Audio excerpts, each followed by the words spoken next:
Good morning, everybody, and welcome back to The Walk. Today is Monday, September 21st.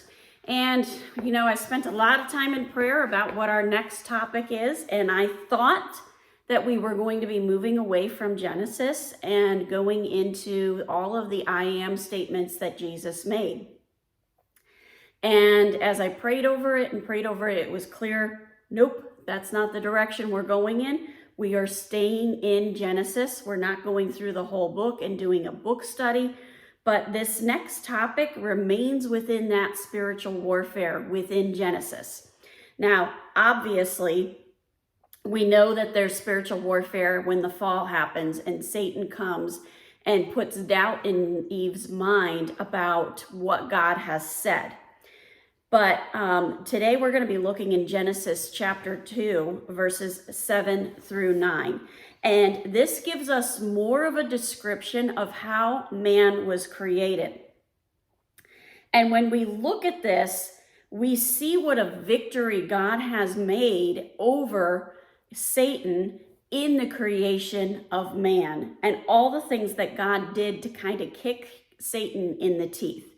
So verses 7 through 9 say, "Then the Lord formed the man of dust from the ground and breathed into his nostrils the breath of life, and the man became a living creature." So there's a few words I looked up in here. First one is breathed, and that word is nafach, and it means to puff, to inflate, to blow hard, to scatter, to kindle, to expire, or to disesteem. So the usage is to blow, breath, give up, to cause to lose life, seething, or snuff. In the lexicon, the word was blow. And as I read all this and I'm praying over it, I kept hearing the Holy Spirit say, as in blowing a trumpet, as in announcing the arrival. God breathed his very breath into us. He gave us his passion. He gave us his holiness. He announced that man has arrived. Then I looked up the word nostrils, and that word is af. And what it means is nose, nostril, the face. It can occasionally mean a person, but it can also mean rapid breathing in passion or ire. It can be translated as angry, countenance, face, forbearing, suffering, nose, nostril, worthy, or wrath. So this is God putting his passion into us, putting the things that he feels very strongly about into us. Now, the pictograph for nostrils is a picture of a mouth, and it represents any type of hole that's used for breathing.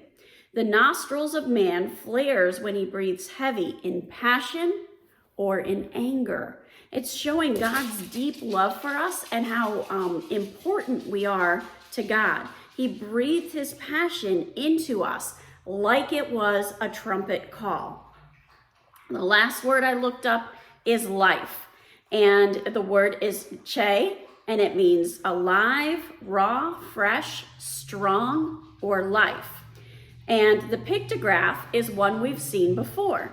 When the stomach is empty, one is famished and weak, and when it is filled, we are revived. The organ is seen as the life, as an empty stomach is like death, but a revived stomach is life. He breathed that very life into us, and all of that points to his provision, the fact that he provides things for us. So the breath is that fellowship with him, that understanding and being able to be passionate about the things that God is passionate about. The nose is his passion, and that word for life is the fact that he's providing everything for us. So as we go into tomorrow we're going to be looking at the fall. Now that's the first place where it's abundantly obvious that spiritual warfare is happening, and there's a lot of wonderful meat in there. Have a wonderful day. God bless. And keep walking the walk.